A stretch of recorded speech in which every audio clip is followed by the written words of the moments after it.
그동안 우리는 이제 예수님의 족보 속에 있는 5명의 여인을 중심으로 해서 여러분과 나의 구원의 상태, 그리고 구원 이전의 상태를 점검할 수 있었습니다. 이렇게 다시 한번 족보를 읽으면서 이 족보를 통해서 보여주고자 하시는 것을 또 다른 관점에서 본다면 하고 살폈더니 아주 중요한 부분이 있는 것을 발견하게 되는데 1절이 바로 그걸 이야기하고 있어요. 아브라함과 다윗의 자손 예수 그리스도의 계보라. 아브라함과 다윗은 믿음의 자손이죠. 믿음의 조상이죠. 아브라함. 그래서 이건 믿음의 계보야 라고 말씀하시는 거죠. 그 1절이 그렇게 표제처럼 주어져 있는 거예요. 아브라함과 다윗의 자손 예수 그리스도의 계보라. 혈통적인 계보를 가리킨다고 보다는 이게 바로 아브라함과 다윗을 통한 믿음의 자손들, 그 믿음의 자손들이야. 그래서 믿음의 계보야, 믿음의 족보야 라고 하는 부분을 볼 수가 있고요. 또 하나는 다윗의 이름을 언급하면서 이건 왕의 계보야. 다 왕들이 된 거야. 그리고 그가 믿음의 조상이 될 수 있었던 것은, 그가 왕이 될 수 있었던 것은 성자 하나님으로 말미암은 거야를 읽어내면서 이건 오고 오는 세대들의 사람들이 그 자리에서 어떻게 믿음의 자리로 나아가는 것을 보여주는 족보이고, 이것은 참 가치 없고 먼지 터럭 같은 타락한 인생이 어떻게 왕의 자리에 오르는가를 보여주는, 그래서 베드로전서 2장 9절이 말하는 것처럼 택하신 족속이요 왕같은 제사장이요 거룩한 나라 하나님의 백성들이라고 하는 자리까지 가는가를 보여주는 바로 그러한 족보라고 하는 것을 알 수가 있습니다. 17절이 말하는 것처럼 14대라고만 본다 그러면은 이제 한 42개의 그 자손들 40대를 통해서 2000년의 역사를 기록했다. 이건 분명히 그 속에는 빠져 있는 사람들이 얼마나 많은지 우리는 알 수가 있는 거죠. 그죠? 한 대를 우리가 생각하는 것처럼 30년 혹은 옛날 사람들처럼 한 50년 이렇게 생각한다 그래도 그렇게 많지가 않잖아요. 근데도 불구하고 우리는 그 많은 대수 속에서 줄이면 세 사람이죠. 아브라함, 다윗, 예수. 그리고 또 하나는 이 14대요 하는 이야기 속에는 14라는 숫자가 왜 반복되고 있을까? 그건 7 더하기 7이라고 하는 완전수의 결합이라는 걸 볼 수가 있고요. 그죠? 완전수의 결합이면 7이 7번 나와야 되는데 풀어놓으면 7이 6밖에 안 돼요. 마지막 7이 남아있는 거죠. 그런데 그 마지막 7의 머리 숫자가 누군가 하면 예수예요. 그 예수 안에 들어가야 되는 족보들이 우리들의 족보라고 하는 걸 이렇게 넌지시 이제 암시를 하고 있는 부분을 보게 되는 거죠. 바로 우리들이 들어가야 되는 족보, 우리들이 아브라함이 되어져야 되는 족보, 우리들이 다윗이 되어야 되는 족보, 더 나아가서 우리들이 예수님처럼 성령에 의해서 태어나고 성령의 인도하심을 받으면서 세례를 받아야 되고 하나님의 말씀에 이끌림을 받아서 시험을 바탕하고 하나님과 같이 성장하고 성숙해 가면서 이제 옛사람 벗어버리고 새 사람으로 완성되어지는 십자가의 길을 걸어가야 되는 것이죠. 그래서 죽어야 되는 것이고, 그 죽음에서 그대로 내버려 두는 하나님이 아니라 우리를 살리시는 하나님, 부활케 하시는 하나님, 마침내 우리를 하나님 나라 우편에 앉히시는 하나님을 보게 되는 거죠. 아, 바로 이런 족보들이구나. 하나님의 족보는, 마태복음의 족보는 이렇게 중요한 얘기고, 1절이 아브라함과 다윗의 자손 예수 그리스도의 계보라고 말해준 것처럼 1장에, 마태복음 1장에 나오는 1절부터 17절에 나오는 이 예수님의 족보는 어떤 면에서 요한계시록 그 신약성경 전체를 풀어주고 있는, 품고 있는 그 소막이로구나 라고 하는 것을 깨달아 알 수가 있는 거죠. 아브라함, 우리 잘 아는 사람이잖아요. 아브라함. 그런데 아브라함의 이야기를 우리가 하자 그러면 수없이 많은 이야기를 할 수 있잖아요.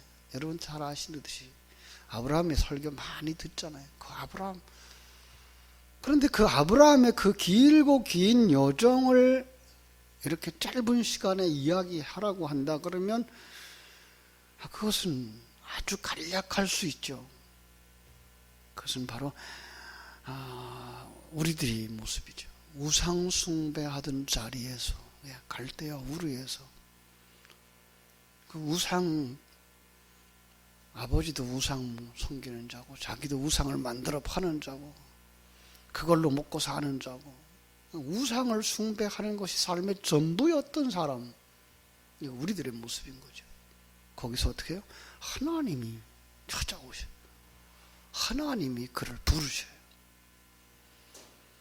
그런데 이 하나님의 부르심을 받고 떠났다고 생각하는데 거기에 이제 갈대아 우르의 변방이에요. 마치 롯이 소돔과 고모라에서 떠났는데 소알까지밖에 못 가는 모습과 같은 거죠. 우리들의 모습. 우리의 힘으로는 못 넘어가요, 그걸. 아브라함은 어떻게 하죠? 하나님이 아버지를 제거하죠. 이제까지 아버지로 섬기고 살았던 존재, 그 우상의 우두머리 아니에요. 사단, 자기 아버지, 그죠? 그를 따라가는 거예요. 그만 따라가는 거예요. 그래서 그걸 제거해버리자 이제 그 하란 땅을 떠나서 약속의 땅으로 가는 거죠. 끊어버리게 하는 거예요. 떠나게 하고 끊어버려요. 모든 걸 다 끊어버려요. 출애굽하는 이스라엘 백성들에게 재앙을 통해서 10가지 재앙을 통해서 그 사람이 거기서 떠나지 못하는, 무리로 하여금 세상 것을 끊어버리지 못하게 하는 하나님의 그 일을 끊으시는 거예요. 그 정을 띠는 거죠, 한마디로. 애굽에서 야, 이건 못 살겠다. 그것들 전부 아니다. 그것은 떠나자. 그래서 거기에서 400년 동안 생활의 근거지로 살고 목숨줄같이 여기고 살았던 그것들을 그냥 끊고서 나오는, 이것도 아브라함의 일생인 거죠. 그래서 아브라함의 일생과 출애굽의 과정을 또 같이 연결시켜가지고서 보면은 그가 가는 그 과정들, 그 훈련의 과정들이 출애굽한 이스라엘 백성들의 광야 생활인 거죠. 하나님 계속해서 만나를 주셔요. 생명의 양식을 주셔요. 그거 없으면 못 사는 거죠. 그거 없으면 못 가는 거죠. 그거 없으면 영적인 삶을 못 사는 거죠. 그래서 매일마다 새벽에 나아가서 만나를 구해요. 마치 우리가 이 새벽에 나와서 만나를 이렇게 먹는 것과 같은 거죠. 매일 새벽마다. 그런데 그 매일 새벽마다 만나를 먹는 그들의 삶이 뭐예요? 안식일을 위해서예요. 천국에 들어가는 천국의 예표죠. 우리들이 이 땅에서 매일매일 새벽 예배를 하는 이유는 이 땅에서 영원히 살겠다고 하는 것이 아니고, 이 땅에서 잘 먹고 잘 살겠다고 하는 것이 아니고, 하나님이 약속한 나라로 가는 그 힘을 얻기 위한 것이고, 그죠? 그런데 이스라엘 백성들이 광야에서 뭘 요구합니까?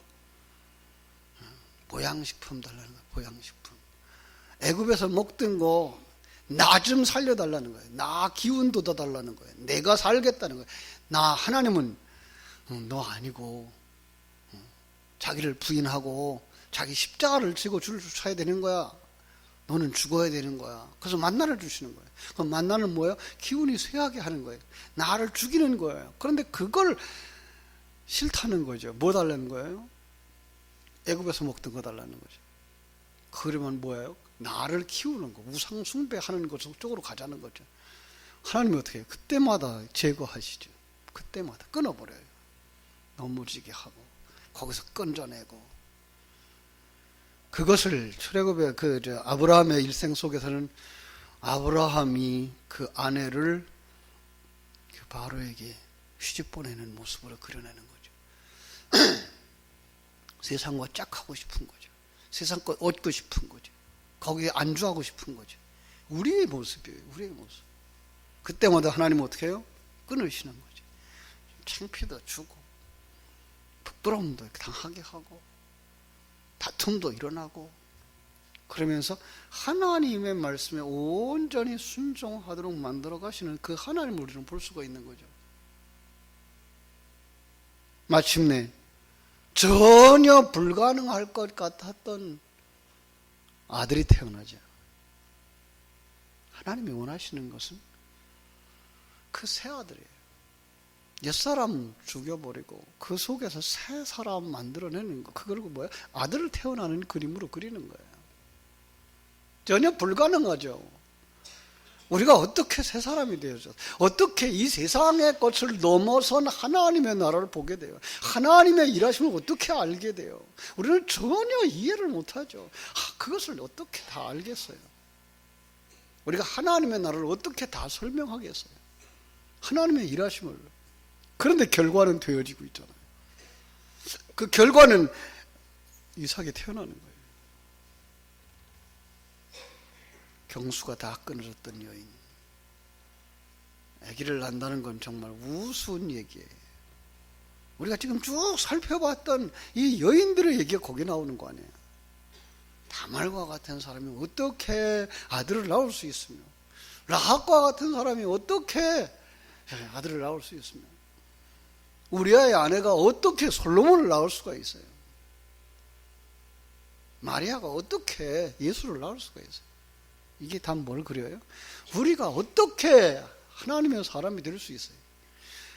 우리가 어떻게 하나님의 나라를 유업으로 받을 수 있는 하나님의 아들이 될 수 있어요. 우리가 어떻게 예수님을 신랑으로 모신 신부가 될 수 있어요.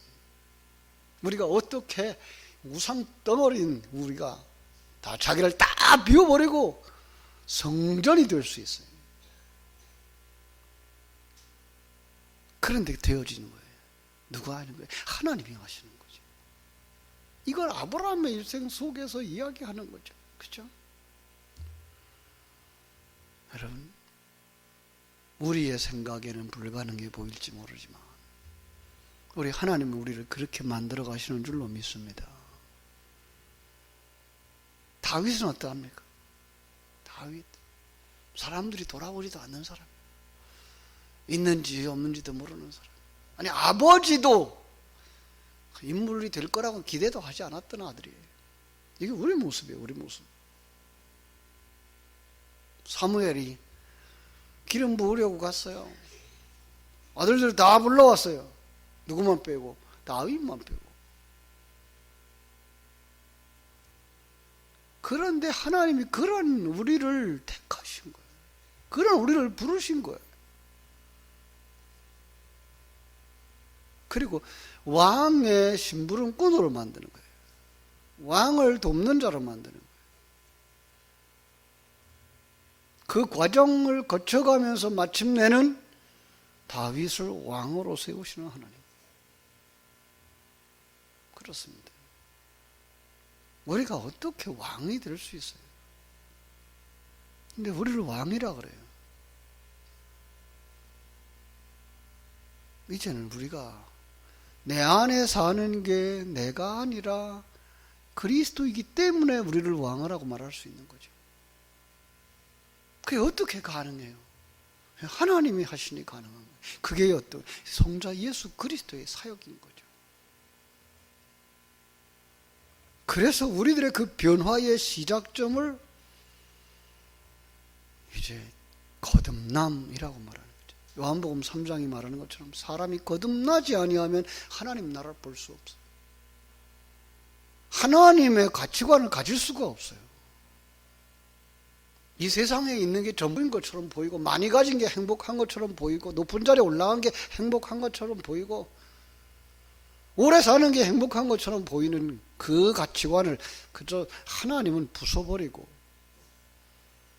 하나님이 주신 것이 가장 소중한 것, 하나님 나라가 가장 소중한 것, 지금 여러분과 나를 하나님의 사람으로 만드시기에 가장 좋은 환경으로 인도하셨다라고 하는 사실을 알고 거기서 임마누엘을 누리는 사람으로 만드시는 하나님.